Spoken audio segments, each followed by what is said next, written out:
it's difficult to describe, but you know when you're there, and you know what one of those things, you just know you're there when you're there. It feels empty. There's nothing left to do or give or try, and it's this combination of loneliness and confusion and frustration. Or maybe you've been there recently. Maybe you're there now. Just hopelessness in one place of life or another. A few weeks back we talked about marriages and how many of us at one time or another have been in a place where it didn't feel like there was anywhere left to go except out. Maybe you've had a business that failed, and you just get to that point where you know there's really nothing left to be done. You've tried everything you can think of, and you felt like you did everything right.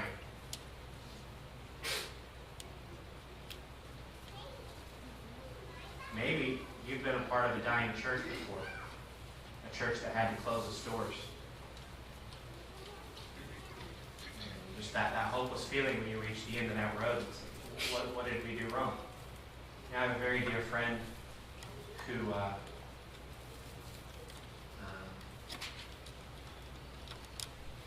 one of my youth sponsors at the last church I was at. And he was, the church that he was at before he went to Villa Heights had to close its doors. I remember him just telling us about how profoundly sad it was. And hopelessness, this mixture of failure and confusion about where they had arrived at as a church. And maybe this feeling of hopelessness, maybe it isn't even for you, but it's for somebody that you love. And the decisions they've made, the life that they've lived, or just things that are completely out of their control, perhaps, and it just seems hopeless. You've talked to them 100 times and you've prayed, until there's calluses on your knees, but nothing's changing. And so you're just empty inside for them. It's hopelessness. We're beginning a series this morning in the book of Exodus. We're going to spend 5 weeks here. So this isn't going to be an all-encompassing study of the entire book. We're just going to take 5 looks into this story where God shows his ability to rescue, where God shows his power to come into circumstances that we may even consider hopeless and bring life and hope. Now, hopelessness is where we find the Hebrew people at the beginning of the book of Exodus. And if you want to open your Bibles, we're just going to begin right at the beginning, chapter 1.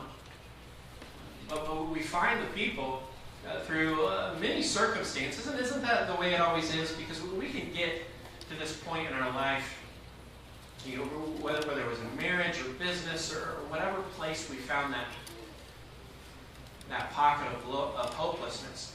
And you can ask the question, how did I even get here? How did this happen?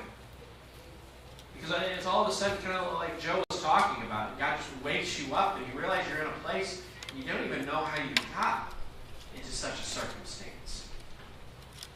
And if you think about it really hard, you can begin to retrace your steps. And you can think about all of the decisions that led to this point, the things in your control, the things out of your control.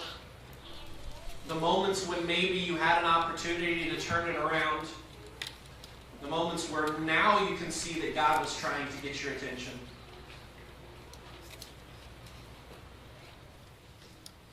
And that's where we find the Hebrew people.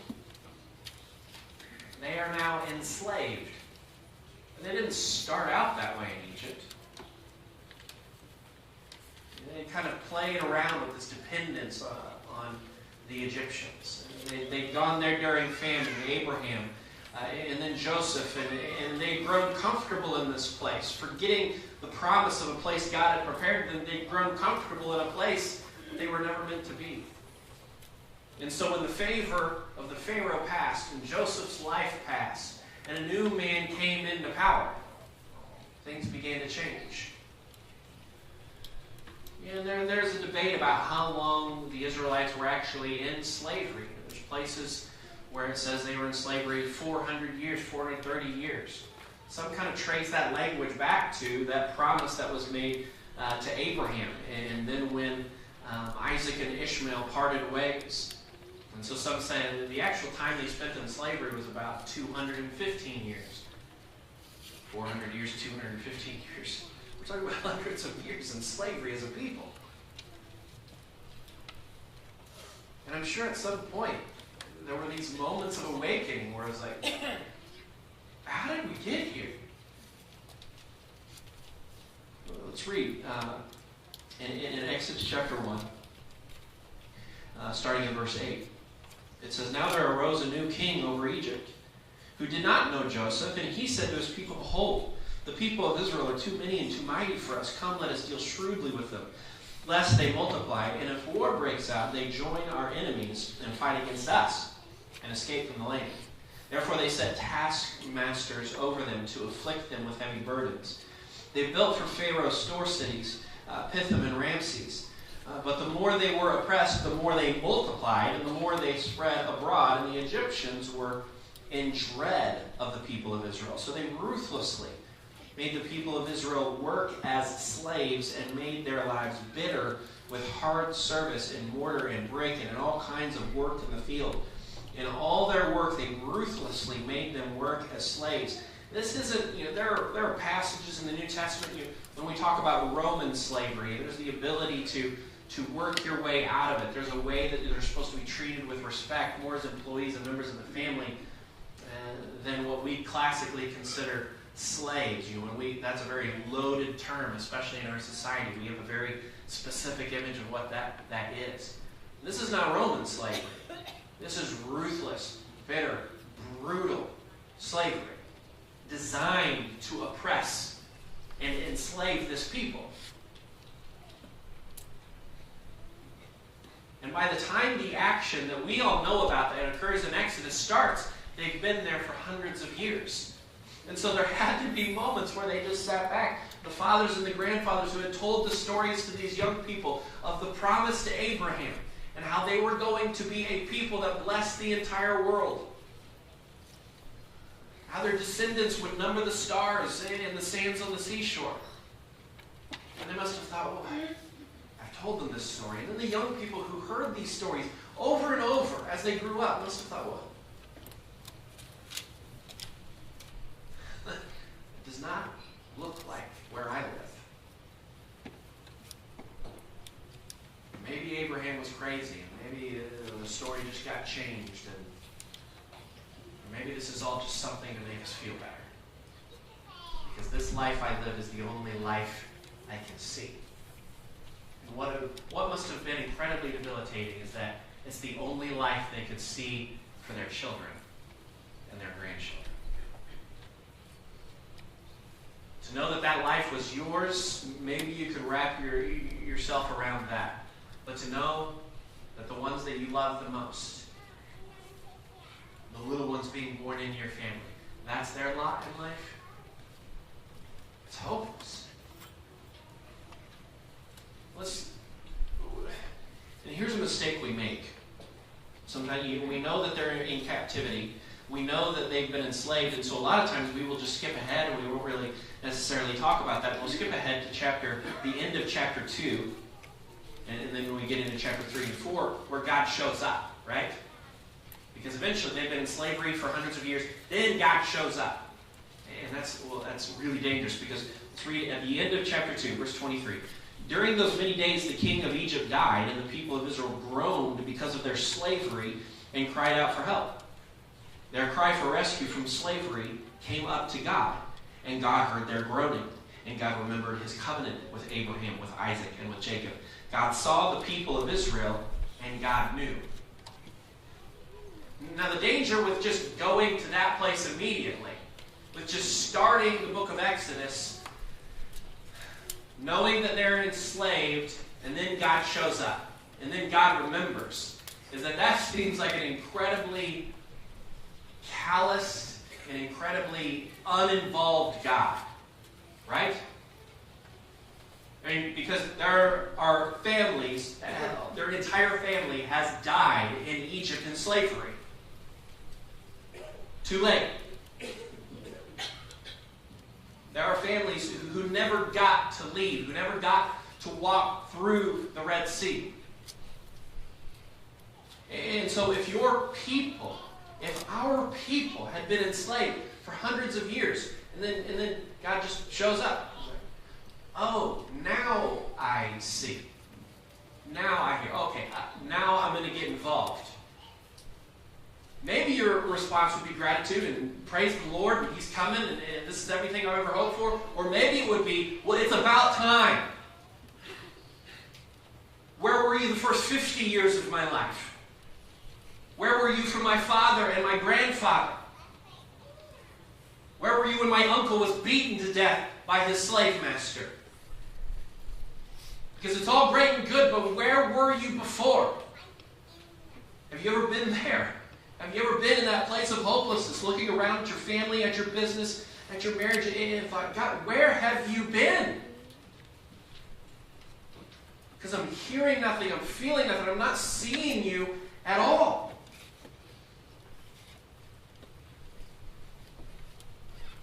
And I've done that with this book. I've done that with Exodus before. Where I just come into it and I believe that God just showed up and, well, you know, they just kind of had to do their time. They do their time. There were children born in this place.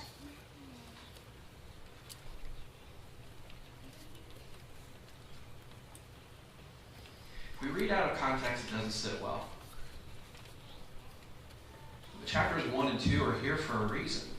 Chapters 1 and 2 can teach us something about what God didn't just do in the past, or not just about what God may do for us in the future, if I'm faithful, but what is God doing now?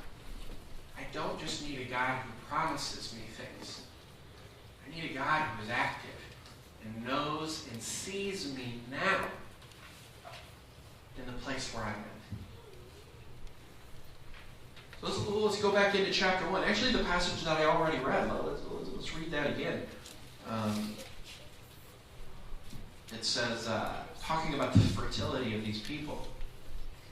It says in verse 12, the more they were oppressed, the more they multiplied, and the more they spread abroad, and the Egyptians were in dread of the people of Israel. If you skip down, and I know it's not right here, like when we skip down here in a little bit, you just see that like they're having babies like rabbits. Like it's unbelievable. And the people of Egypt are terrified.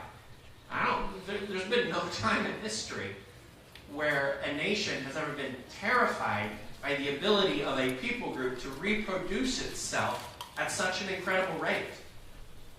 But they were reproducing at such an incredible rate that it was causing the Egyptians to fear that they would be overrun. Like that doesn't just happen. There are moments throughout chapters 1 and 2 which span through this time of slavery where we see God moving through His people, and this is the first one. That He was creating a people, even as they existed in slavery, and even as they suffered, He was creating fear among the Egyptians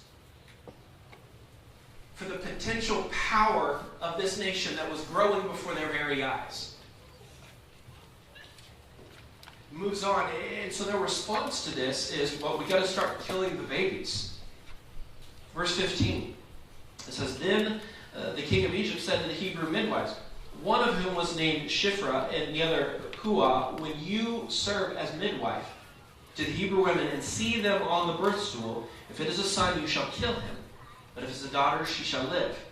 But the midwives feared God and did not do as the king of Egypt commanded them, but let the male children live.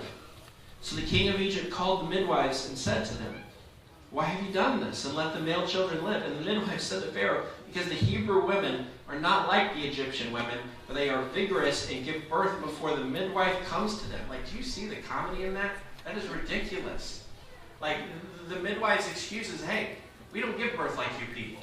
Like, when it's time to have a baby, it's out. Like, the midwives don't even have a chance to get there. And I'm not sure, like, if they were just kind of fibbing, or if, like, this is God, like, again, like, miraculously moving through the DNA of his people so that the intentions of Pharaoh could not be carried out. But you see God active in the lives of these midwives because they know that he is a God that they should fear. Is that not incredible? They've been in slavery for hundreds of years, and yet there is still a place in their people where they have a fear for this God. That doesn't just happen. Their faith has not been stamped out just solely based on words that they've heard, but they themselves had to have seen God active among the people for there still to be a place where they feared him. Because the easy thing to do, obviously, is to follow the words of Pharaoh, because if you don't, you yourself will die, or your families will die. But there's a place of fear, and God blesses them for that. He's active in this process. It says, so God dealt with the midwives, and the people multiplied and grew very strong. Like, they're still, like, multiplying. And because the midwives feared God, he gave them families. Then Pharaoh commanded all his people, every son that is born to the Hebrews, you shall cast into the Nile, but you shall let every daughter live. So Pharaoh has to, like, go around the faith of this people, and just with the threat of death upon them, say, if you give birth to a boy, it goes into the river.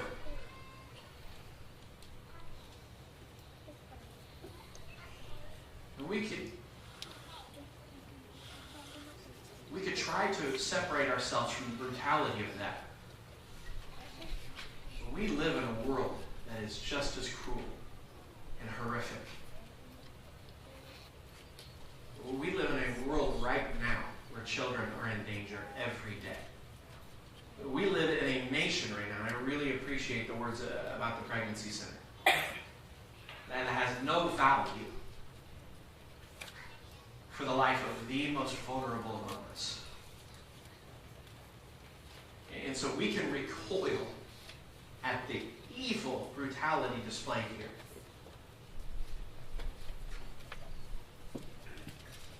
This is the world that we live in even today. And the faith of these midwives is one that not fears the evil around them, but it fears the God who is still protecting and blessing them. This is not a God aloof. This is not a God who doesn't see his people and is not working on their behalf. This is a God who is involved. And so when this command comes down that all the boys go into the river, God knew, no, there's one that I know who will be the salvation for his people. And we know him as Moses. So Moses is born to his mother and fearing what will happen to him. We all know the story, perhaps from Sunday school or from movies. He's placed into this basket, and lid, stuff's placed on it, sealed in there, and they place him in the reeds, along the bank of the Nile River. And his mother leaves, and his mother leaves him. She knows it's his only hope.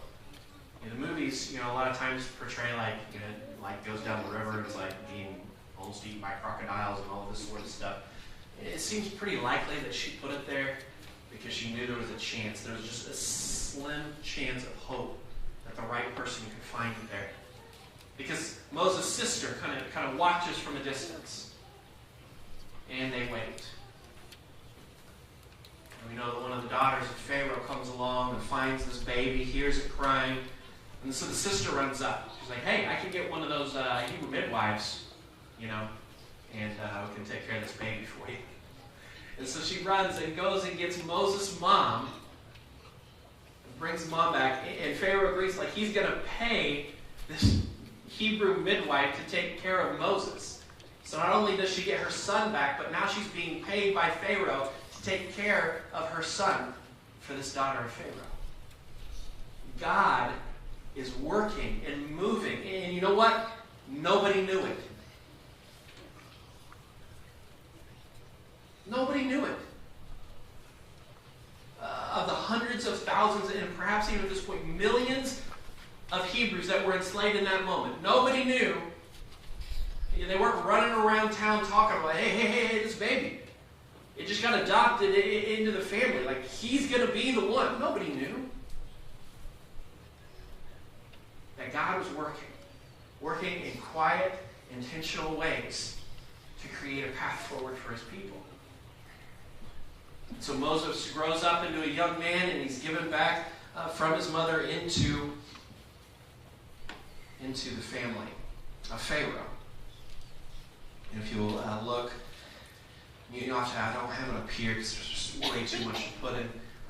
Moses, he grows up, and he knows who he is. And there's this one day where he comes along and he sees an Egyptian, if you're looking at verse 11, beating a Hebrew, one of his people. He knows who he is. Can you imagine? Like this identity crisis that he's having to go through. And he comes along one day and he sees this man being beaten to death. And for some reason, this moment is the moment where he chooses to spring into action. Maybe because he thinks nobody's watching. But he kills and overcomes the slave driver, buries him in the sand. But instead of this being like a glorious moment where the rebellion begins and people rise up, he's then mocked by the Hebrews. And they belittle him for it. Who are you, Moses, to tell us anything? Are you going to kill us too? They're not impressed by murder.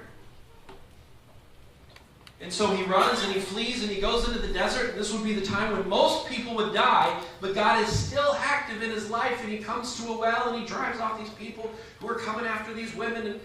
And his story is a story of God. It's not the story of Moses. It's a story of God moving through human events for his people. He comes into the house of Jethro. He's given a wife and he becomes a shepherd. And he intends to live out his days on the side of this mountain, taking care of these sheep, goats, whatever else Jethro needs him to do. Because Jethro saved him. Jethro gave him a place to live, a place to forget about his past.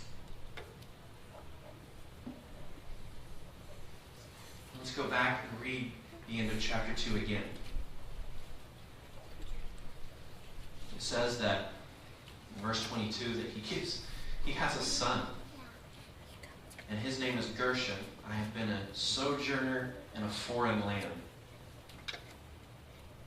Verse 23, it says, during those many days, the king of Egypt died, and the people of Israel groaned because of their slavery and cried out for help. The cry for rescue from slavery came up to God, and God heard their groaning, and God remembered his covenant with Abraham, with Isaac, and with Jacob. And God saw the people of Israel, and God knew. See, within context, this is a powerful testimony about a God who is active, not always in ways that can be seen, but a God who sees and knows the suffering of his people. And is in this very moment working through it to rescue them. Now, it may not come in the timing that they would prefer. It may not come with the methods they would prefer. It certainly doesn't come with the messenger that they desire. But God is active and moving. When I think about the life I've lived so far, and I would invite you to do the same. Just think about the 30, 50, how many you got so far? 60 plus. That's a good way to put that. Thinking about those years. It's not so hard now, is it, to look back sometimes and see those moments where God was moving. See those moments where God was teaching. I could look back, 12 years ago into my ministry, my first ministry being a preacher at Bernal Christian Church. And I was such an idiot, and I still am, I know. But, like, I was really an idiot back then. I wouldn't have lasted long. But I can see moments where God was teaching me then things I needed to know now for you. And I can see moments where we made decisions in our life, with career type stuff that happened 10, 15 years ago. And I can see how God was engineering to bring us back to this place. And back then it just looked like life. Back then it just looked like stuff that's happening. But God is always seeing us. He is always aware. And He is always moving. I think about every sermon I ever heard my grandpa preach, every youth lesson that I ever sat at in front of Eric Wright, our youth minister, every Rich Mullins song that God just took and planted deep inside my heart, that like one of them came up this morning, and I'm just taken back to mornings waking up at Camp Sooner when God was teaching me what grace and truth looked like. All of those moments preparing me for things that I couldn't know would happen in life. And sometimes we just skip ahead and we assume, well, God, how about you show up now? He's saying, I've seen you. I know you, and I've been here all along. For those of you who love Rich Mullins, I don't know how many of you there are. There's a song he wrote shortly before he died. It says, my deliverer is coming. My deliverer is standing by. And maybe you're in that place of emptiness and darkness and hopelessness right now. And you just don't know where you go from here. He does. He sees the path forward. He's been working on that path your entire life. And He wants to hold your hand as you walk down it together. And I can't promise you that it's going to make sense, and I can't promise you that any decision or moment of revelation you might have this morning will make things easier or make things clearer. But I can promise you that this God knows you. He sees you and He loves you. And He's been fighting for you all these years.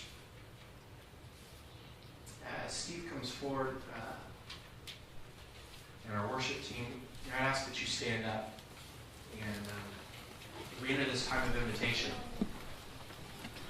I want to read this last passage from Romans chapter 5. It says, for while we were still weak, at the right time Christ died for the ungodly. For one will scarcely die for a righteous person, though perhaps for a good person one would dare even to die. But God shows His love for us, and that while we were still sinners, Christ died for us. Before we had any clue what sin was, what rebellion was, what its consequences were, before we had any knowledge of where those first temptations and sins would lead us into this place where we feel like we are trapped by our own weaknesses, Christ died for us. He made a way. He created a path before we even knew we would need one. He has been fighting for you. And the door is still open. Would you come forward as we sing?